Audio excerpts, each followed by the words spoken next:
Jeg tænker, at det, der giver en lyst til at komme på bogstøtten, udover at man rent faktisk har et fysisk sted, som man kan læse, så er det jo ikke bare en læsesal. Der er mennesker, man ser hver dag, som man glæder sig til at se. Man får skabt venskaber. For mig særligt det, at vi spiser frokost sammen, holder pauser sammen, og både kan dele, når vi har en god og en dårlig dag. Det er noget af det, der giver mig lyst til at stå op om morgenen og tage herhen. Fordi en god næsten sidegevinst ved det er jo faktisk, at jeg så får læst markant mere end derhjemme. Men jeg tror faktisk nogle gange, det som bliver det fedeste ved at komme her, det er faktisk det fællesskab, man indgår i. Altså på de dårlige dage især, der er der rigtig meget, hvor jeg ikke har brug for sådan problemløsningshjælp. Jeg har ikke brug for terapi. Jeg har brug for et sted, hvor at jeg egentlig bare har lov til at have en dårlig dag. Og det er bedre, at jeg har den her, end at jeg har den derhjemme. En af de måder, som jeg tror har betydet mest for mig i forhold til min vejleder, det er det at blive tjekket ind med, hvis jeg pludselig ikke dukker op i en uge. Det er simpelthen lige at kunne få en sms og sige, hey, er du okay? Du har ikke været her i en uge. Men også at kunne få et pitstop, hvor jeg lige kan få lov til at se mit studie lidt i retrospektivet og sige, hvor langt er jeg egentlig, hvad mangler jeg egentlig, og få et generelt overblik over, hvad der skal ske.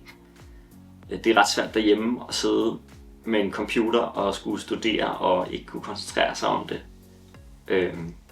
Der er for mange faner åbne på computeren.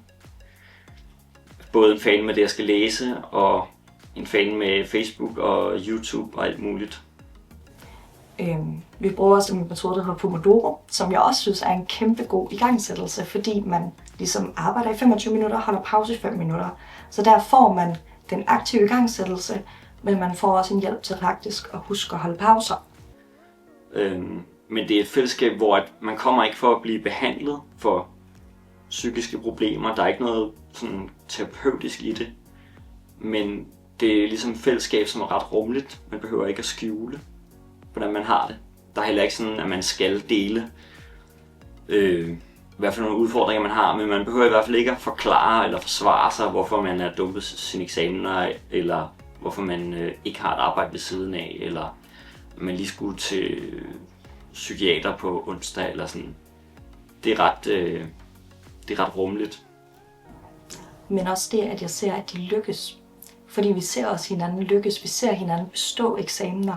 Og også se, at man kan godt lykkes, uden at være den der typiske... uden at være det typiske billede på en studerende, som man måske forestiller sig.